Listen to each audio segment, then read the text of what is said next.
സംസ്ഥാനത്ത് ഇന്ന് ഒറ്റപ്പെട്ട ശക്തമായ മഴയ്ക്ക് സാധ്യത. 3 ജില്ലകളിൽ യെല്ലോ അലർട്ടാണ്. തിരുവനന്തപുരം, കൊല്ലം, പത്തനംതിട്ട ജില്ലകളിലാണ് മഴ മുന്നറിയിപ്പ്. വരും ദിവസങ്ങളിലും മഴ ശക്തമായി തുടരും. മഴയ്ക്കൊപ്പം ശക്തമായ കാറ്റിനും സാധ്യതയുണ്ട്. മലയോര മേഖലയിലുള്ളവരും തീരദേശവാസികളും ജാഗ്രത പാലിക്കണമെന്നതാണ് നിർദ്ദേശം. ഹരിമോഹനാണ് വിശദാംശങ്ങളുമായി ചേരുന്നത്. ഹരി, തുലാവർഷ പെയ്ത്ത് കനക്കുകയാണ്. എന്തൊക്കെയാണ് നിർദ്ദേശങ്ങളും മുന്നറിയിപ്പുകളും? ആര്യകീർത്തന തെക്കൻ ജില്ലകളിൽ തന്നെയാണ് ഇന്നും മുന്നറിയിപ്പുള്ളത്. തിരുവനന്തപുരം, കൊല്ലം, പത്തനംതിട്ട ജില്ലകളിൽ മഴ മുന്നറിയിപ്പ്, അതായത് യെല്ലോ അലർട്ടാണ് മുന്നറിയിപ്പായി നൽകിയിരിക്കുന്നത്. പക്ഷേ രാവിലെ തന്നെ തിരുവനന്തപുരത്ത് അത്തരത്തിലുള്ള പ്രശ്നങ്ങളൊന്നും തന്നെ ഇല്ല. പക്ഷേ എങ്കിൽ പോലും ഇന്നലെയും കഴിഞ്ഞ ദിവസങ്ങളിലും ഒക്കെ തന്നെ തെക്കൻ ജില്ലകളിൽ മഴ പെയ്തിരുന്നു. ഇന്നും തുടരും. വരുന്ന 4 ദിവസങ്ങളിൽ കൂടി മഴ തുടരും എന്നുള്ളതാണ് കാലാവസ്ഥാ കേന്ദ്രത്തിന്റെ മുന്നറിയിപ്പായി പറയുന്നത്.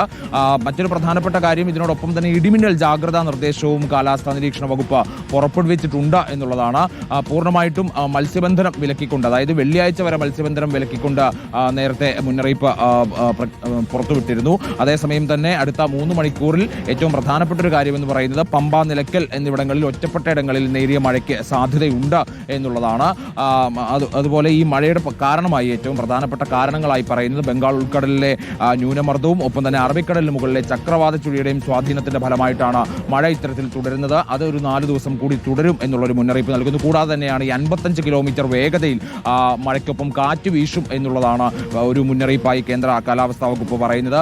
ഈ മത്സ്യബന്ധനത്തിന്റെ കാര്യം പറയുന്നത് പോലെ തന്നെ തീരദേശ മലയോര മേഖലയിലുള്ളവർ ഒപ്പം തന്നെ മറ്റ് തീരദേശവാസികൾ എല്ലാവരും തന്നെ ജാഗ്രത പാലിക്കണമെന്നുള്ള കർശന മുന്നറിയിപ്പ് കൂടിയാണ് കേന്ദ്ര കാലാവസ്ഥാ വകുപ്പ് പറയുന്നത്. എന്തായാലും അടുത്ത ഒരു 4 ദിവസം കൂടി മഴ തുടരും എന്നുള്ളത് തന്നെയാണ് പ്രധാനപ്പെട്ട ഒരു കാര്യം. അത് കഴിഞ്ഞാൽ മഴയ്ക്കൊരു ശമനം ഉണ്ടാകും എന്നുള്ളത് തന്നെയാണ്. ചക്രവാത ചുഴിയുടെയും ന്യൂനമർദ്ദത്തിന്റെയും ഒക്കെ കാര്യത്തിൽ 4 ദിവസത്തിന് ശേഷം ആണ് ഒരു ആശ്വാസം എന്നുള്ള നിലയ്ക്ക് 4 ദിവസത്തിന് ശേഷം ഒരു നേരിയ രീതിയിൽ മഴ കുറയും എന്നുള്ളതാണ് കേന്ദ്ര കാലാവസ്ഥാ വകുപ്പ് നൽകുന്ന ഒരു മുന്നറിയിപ്പ് എന്ന് പറയുന്നത്. എന്നാലും വടക്കൻ ജില്ലകളിലേക്ക് മറ്റ് ജാഗ്രതാ നിർദ്ദേശങ്ങളൊന്നും തന്നെ നിലവിൽ പുറപ്പെടുവിച്ചിട്ടില്ല. ആര്യകീർത്തന.